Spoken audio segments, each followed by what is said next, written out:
This is the story of a detail buried inside one of the most talked about moments in recent WNBA history, and almost every recap of it got something wrong. Dominique Malonga's dunk at the 2026 WNBA All-Star Game in Chicago made headlines within hours. And what most of those headlines missed is what that dunk actually was and wasn't. The surface-level version goes like this, and you've probably already heard it. July 25th, 2026, at the United Center, with 6 minutes and 27 seconds left in the second quarter, Angel Reese found Dominique Malonga with a pass into the paint, and neither Caitlin Clark nor Olivia Miles could recover in time to stop her. Malonga drove in uncontested and threw the ball down, and at 20 years old, that single play made her the youngest player ever to dunk in a WNBA All-Star Game. The same outing handed her another record too, the youngest All-Star double-double in league history, a line of 12 points and 13 rebounds. Clean story, easy headline, and that's where most of the coverage stopped cold. Here's what got buried underneath it. Calling this Malonga's first dunk only holds up if you attach 3 very specific words to it. First, WNBA dunk, because she'd already been throwing them down for years before that night in Chicago.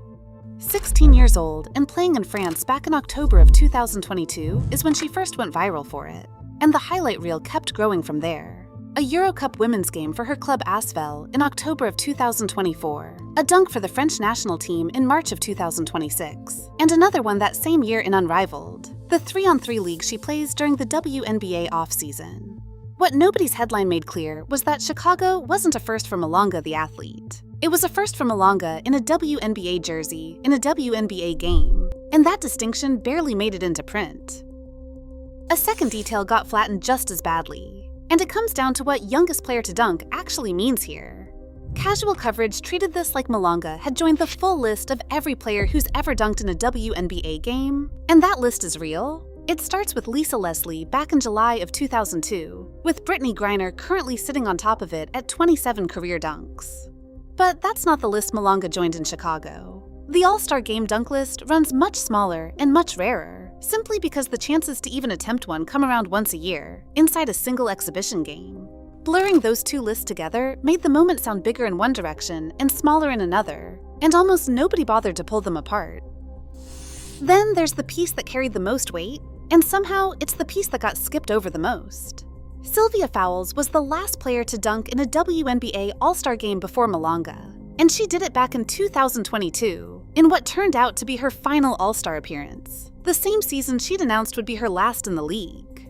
What most people don't realize is that Fowles had also dunked in her very first All-Star Game, all the way back in 2009, meaning her entire All-Star career got bookended by a dunk at the start and a dunk at the finish. Malonga's play didn't just close a 4-year gap since that 2022 moment. It reconnected to a piece of WNBA history that already carried its own quiet symmetry, and that connection barely earned a single sentence in most write-ups.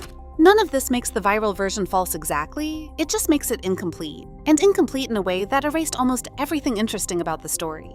The real story isn't young player dunks for the first time.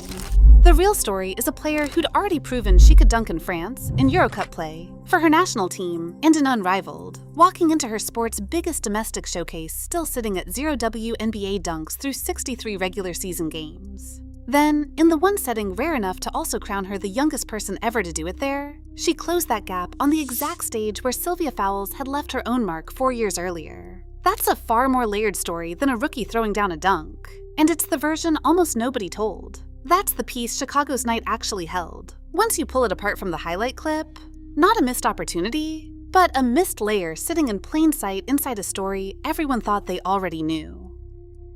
Drop your take in the comments on what got lost the most and how this one got covered. And if you want more of these deeper looks at the stories behind the headlines, stick around and subscribe.